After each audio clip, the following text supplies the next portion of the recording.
Hey guys, as you can see, I'm sitting in the bay of my trailer. We're on our shakedown trip still, and well, something shook loose. We've got a problem. I went to flush my black tank and the water shot into my bay and underbelly and a little bit into the inside of the coach. I've found where the problem is, and I'll show you exactly what we're going to do to fix it. It's a simple oversight, and it'll be a super easy fix. You know, it's part of RV life. I keep saying that over and over again. All right, so the problem we're having was with the black tank flush, and that's my orange hose coming out of the water spigot from the site up into my Nautilus panel here, which is the orange hose going into the black connection on the right. On the back of that, you'll see this white line right here.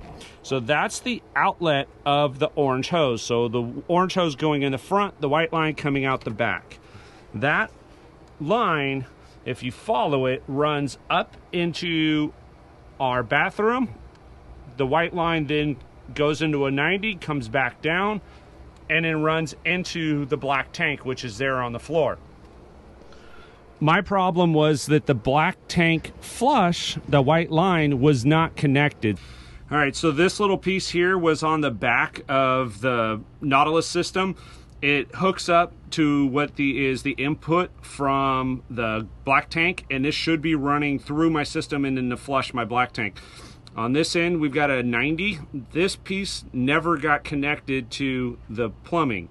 The pipe is in here, but this piece never got connected. So the good thing is I can unscrew this, and this is the other end of it. So all I have to do is connect this back to the input, and everything will be fixed on that part. Not a big deal, but can be a real big problem if you weren't paying attention. And I guess that would be my recommendation based on this is the first time you go to flush your tanks or drain your tanks, it's a really good idea to have everything opened up so you can see what's going on. I immediately heard something was off. Martha was inside, said, hey, we got water coming inside the coach. Let me know what's going on. So I was immediately able to turn it off. So we got, you know, maybe 15 seconds of water and a heck of a wake up this morning.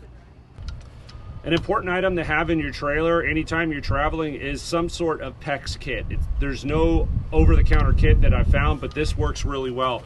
I bought the SharkBite brand in a 1/2 inch. All of my clamps, my adapters, whether it's a straight, an angle, a T, a 90, I brought a pack for everything.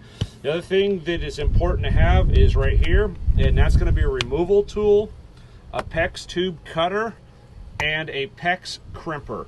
So those 3 tools are specialty to deal with PEX. So you need to make sure that you have a variety of adapters plus the tools to be able to work with it.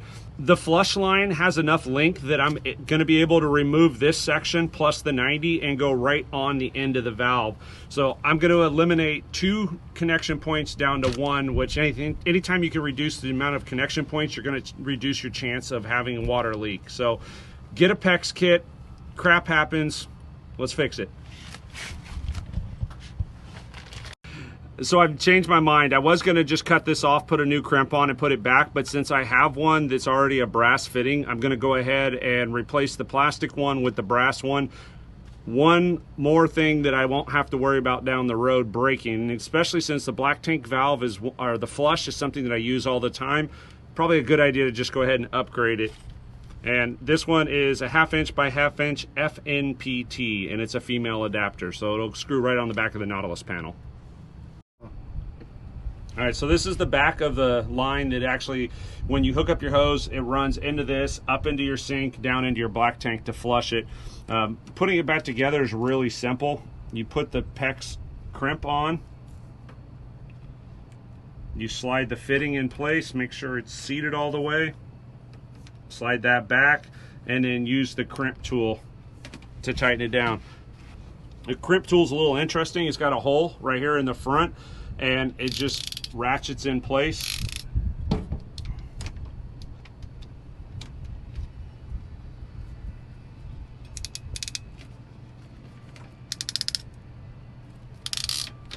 There you go.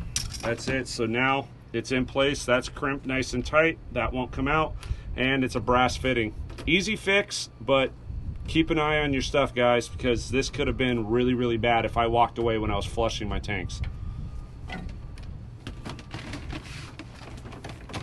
All right, so the line's put back together. You can see it's the white one in between the two blues and the red. It screws right in the back of the Nautilus panel. That's all there is to it. So now that my black tank flush is all back together, and like I said, it's upgraded with a bronze fitting or a brass fitting. So this should solve the problem. Now I'm gonna have Martha turn the water on, and we're either gonna have a Bellagio fountain or everything will be good. Let's see what happens. Go for it. All right, I hear water running. Go ahead and turn it on more. All right, we got no leaks on the back of the Nautilus. I hear the water running through the lines. Now we'll go check the septic and make sure it's coming out of the stinky slinky. All right, I turned the water on and the black tank is open. Everything is coming out as it should. So I'm gonna hand it back over to Chris.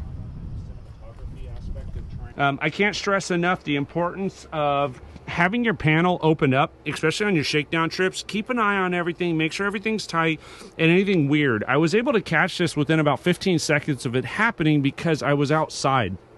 I heard something that sounded weird, and since my panel was already opened up, I was able to see that it was shooting water across into the water heater, which is the white foam on the right, and then into the bay underneath my underbelly.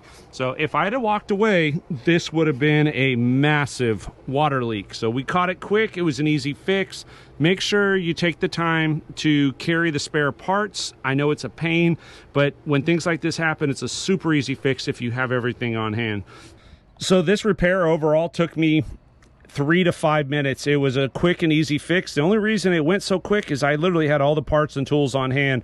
So we'll do another segment about what we carry for our PEX kits so you guys can see if you have water line repairs. But overall, 3 to 5 minutes, super easy fix. Nothing more than a mild inconvenience. Luckily, Chris had a good partner that was able to maneuver and get whatever he needed while he was in the bay instead of going in and out. So teamwork. Teamwork makes the dream work, folks. Absolutely. So, yep. Thanks for watching our video. I hope you learned from it, and don't stress. It's gonna happen, guys. It can be fixed. Have a great day. See you guys next time. Bye. Bye.